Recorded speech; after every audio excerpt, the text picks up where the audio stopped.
2025 భారతదేశ స్టార్టప్ ప్రపంచానికి ఒక భారీ షాక్. ఒక్క ఏడాదిలోనే 11,223 స్టార్టప్స్ మూతపడ్డాయి. అవును, ఇవి సాధారణ స్టార్టప్స్ కాదు. కొన్నింటికి కోట్ల రూపాయల ఫండింగ్ వచ్చింది. కొన్నింటి వెనుక పెద్ద పేర్లున్న ఇన్వెస్టర్లున్నారు. కానీ అయినా నిలబడలేకపోయాయి. ఎందుకంటే మార్కెట్ మారింది. ఇక వృద్ధి కంటే వాస్తవం ముఖ్యమైంది.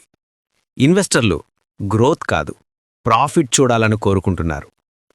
కస్టమర్ కౌంట్ కంటే క్యాష్ ఫ్లో ముఖ్యమైంది. హై బిజినెస్ కన్నా సస్టైనబుల్ బిజినెస్కి విలువ పెరిగింది.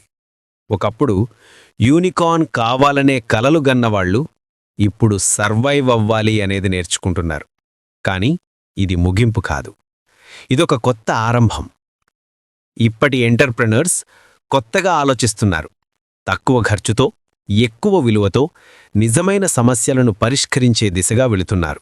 అందుకే 2025ని స్టార్టప్ డౌన్ ఇయర్ అని కాదు, సస్టైనబుల్ రెవల్యూషన్ ఇయర్ అని గుర్తుంచుకోవాలి. ప్రతి మూసివేత వెనుక ఒక పాఠముంది. ప్రతి విఫలమైపోయిన స్టార్టప్ వెనుక ఒక కొత్త ఆలోచన పుడుతోంది.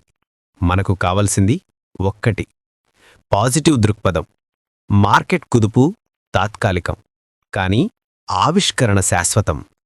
విఫలమైతే భయపడకండి, ఇది ముగింపు కాదు, మార్గం మారిన కొత్త మొదలు. ప్రతి విఫలం ఒక కొత్త పాఠం. మీరు కూడా ఒక బిజినెస్ చేస్తున్నారంటే ఒక లైక్ కొట్టండి. అలాగే కామెంట్స్లో చెప్పండి, మీకు ఎదురవుతున్న పెద్ద బిజినెస్ ప్రాబ్లం ఏంటి? మరి ఈ వార్తపై మీ అభిప్రాయమేంటి? కింద కామెంట్స్లో చెప్పండి. మనందరం కలిసి నేర్చుకుందాం.